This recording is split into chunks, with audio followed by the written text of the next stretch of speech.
আস্তে কথা বলতে হবে, কারণ এরা কেউ চায় না ক্যামেরার সামনে আসতে, তাই আমি আস্তে আস্তে কথা বলতেছি লুকিয়ে লুকিয়ে। এই যে দেখেন, এক মফিজ শুয়ে আছে, বরিশালে মফিজ। আর এটা হচ্ছে আমার একটা মামুনি, এই যে ওর নাম হচ্ছে নাজিফা। নাজিফা হর্সে উঠেছে, সে দোল দোল খাচ্ছে। নাজিফা এই যে হচ্ছে আমাদের রূপন্তী।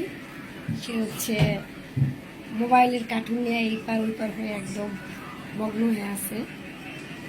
এই যে সবাই ব্যস্ত।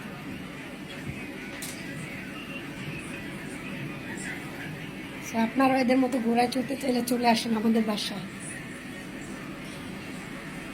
নাজিরাকে কি বিরক্ত করে দেখেন, এই যে দুষ্টামি করে। হাই বলো, হাই মামা, হাই বলো, তুমি হাই বলো। আর ধরুন ওকে রেখে দাও, ওকে রেখে দাও, শোনা রেখে দাও। হ্যালো এভরিওয়ান, এটা হচ্ছে নাজিফা। নাজিফা হাই বলো, হাই এভাবে সবাইকে দেখাও, হাই বলো। নাজিফা হচ্ছে ঘুম থেকে উঠেছে, সো রূপন্তী তাকে তুলে ফেলছে ঘুম থেকে সুরসুরি দিয়ে। হচ্ছে এই যে সে আবার ঘুমাবে, দেখি দেখি দেখি। আন্টি দেখো, এটা কে দেখো তো, এটা কে? আর একটু ঘুমাবে? তুমি আর একটু ঘুমাতে চাও? নাজিফা বল আপু ঘুমাবে। ঘুম হয়ে গেছে, একটু এসে দেখাও তো, একটু হাসো হাসো, কিউট হাসো। নাজিফা একটু এসে দেখাও তো। নাজিফা কি আমার মতো হয়েছে, তাই না? আমাকে আমার মতো লাগছে। আপু কান্না করো কেন? এই প্রিয়ন, এটা হচ্ছে দুষ্টু মিষ্টির ভালোবাসা।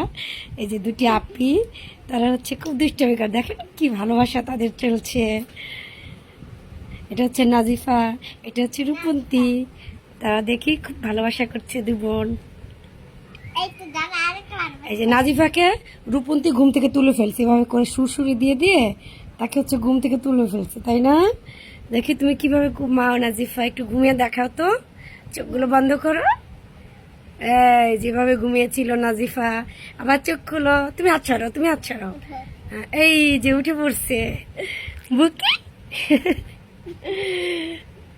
তো সবাই এদের দুজনের জন্য দোয়া করবেন, এরা যেন সবসময় সুস্থ থাকে। আল্লাহ হাফেজ। আল্লাহ হাফেজ।